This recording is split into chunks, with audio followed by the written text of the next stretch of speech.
बिहार में महागठबंधन के सरकार बनने के साथ ही राजद को लगातार चुनौतियों का सामना करना पड़ रहा है। लगातार एक एक कर कई परेशानियों से उबरते हुए तेजस्वी यादव खुद को मुख्य धारा के नेताओं के कतार में खड़ा करते दिख रहे हैं। नमस्कार, आप देखना शुरू कर चुके हैं गणादेश लाइव और मैं हूं आपके साथ मुकेश सिंह जयतेश। बिहार में नीतीश कुमार के एनडीए छोड़ के महागठबंधन के सरकार बनाने के साथ ही राजद को कई जटिलताओं का सामना करना पड़ रहा है, कई परेशानियों का सामना करना पड़ रहा है, कई तरह के अंतर्द्वंद का सामना करना पड़ रहा है, कई तरह के राजनीतिक संकट से गुजरना पड़ रहा है। लेकिन इन सबके बीच बिहार के उप मुख्यमंत्री और राजद के अब सबसे बड़े और कद्दावर नेता तेजस्वी यादव अपने सूझबूझ से, अपने अनुभव, अपने ज्ञान से उसे उभरते हुए दिख रहे हैं। जैसा कि आपने देखा कि बिहार सरकार के मंत्रिमंडल के शपथ ग्रहण के साथ ही बिहार सरकार के कई मंत्रियों पर भ्रष्टाचार के बड़े आरोप, दागी होने के कई आरोप लगाए गए और वैसे हालात में कार्तिकेय कुमार से लेकर सुधाकर सिंह तक को इस्तीफा देना पड़ा है। अभी हाल के दिनों में ही लालू यादव को लगातार 12वीं बार राष्ट्रीय जनता दल के राष्ट्रीय अध्यक्ष के रूप में राष्ट्रीय अधिवेशन में उनका सम्मान किया गया, उनको एक बार फिर से निर्विरोध चुना गया और वहां जिस प्रकार से तेज प्रताप यादव और श्याम रजक के बीच जो टक्कर हुई, जो चीजें धरातल पर आई, उसको लेकर भी पार्टी हल्कान दिखी। सुधाकर सिंह के इस्तीफे से लेकर जगदानंद सिंह के चुप्पी ने भी राजद को बड़े ही धर्म संकट में डाल रखा है। राजद के तमाम कार्यकर्ता जो हैं वो कहीं ना कहीं इस पर स्पष्ट निर्णय नहीं ले पा रहे हैं, स्पष्ट जानकारी नहीं दे पा रहे हैं कि आखिर स्थिति क्या है।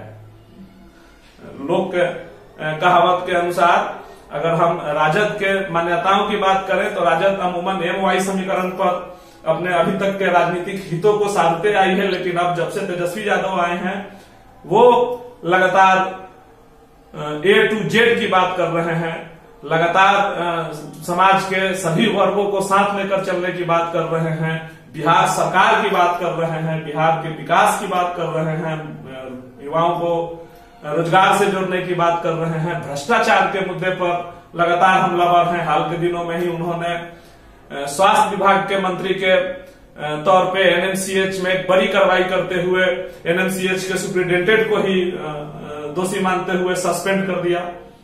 आप लगातार गणादेश लाइव पर बिहार के तमाम राजनीतिक हलचलों को देख रहे हैं और जगदानंद सिंह की चुप्पी और उनकी छुट्टी इस समय बिहार के राजनीतिक हलकों की सबसे बड़ी चर्चा बनी हुई है। जगदानंद सिंह के इस्तीफे के कयासों के बीच जगदानंद सिंह इस्तीफे के नाम पर चुप्पी साध ले रहे हैं। हालांकि अभी अपने गांव में वो आराम कर रहे हैं और वहां उन्होंने मीडिया से बातचीत करते हुए कई चीजों को स्पष्ट किया। लेकिन अपने इस्तीफे के नाम पर उन्होंने कहा कि अभी मैं छुट्टी पर हूं और अपने गांव में आराम कर रहा हूं। अभी प्रदेश के तमाम नेताओं के द्वारा राजद के अगले प्रदेश अध्यक्ष के चेहरे की तलाश शुरू हो चुकी है और ऐसे हालात में तेजस्वी यादव को शराबबंदी, बेरोजगारी, भ्रष्टाचार और विकास के अन्य मुद्दों पर सजग रहते हुए जनता दल यूनाइटेड के साथ तालमेल बनाते हुए अभी आगे का सफर करना शेष है। बहरहाल राष्ट्रीय जनता दल के राष्ट्रीय अध्यक्ष लालू प्रसाद यादव सिंगापुर में इलाज के लिए गए हुए हैं। वहां से कई तस्वीरें भी उनकी सामने आई है। तेजस्वी यादव इस समय फुल फॉर्म में चल रहे हैं। तेज प्रताप भी अपने आप को जंगल का राजा बता रहे हैं, उन्हें जंगल के राजा के मंत्री के रूप में स्थापित किया गया है। उधर तेज प्रताप के रवैये से क्षुब्ध श्याम रजक कह रहे हैं कि भाई समर्थ के ना होत गोसाई, जिसके पास सामर्थ है उसी की सारी व्यवस्था है। इधर तेजस्वी यादव लगातार राजद के वर्क कल्चर को चेंज करने में लगे हैं।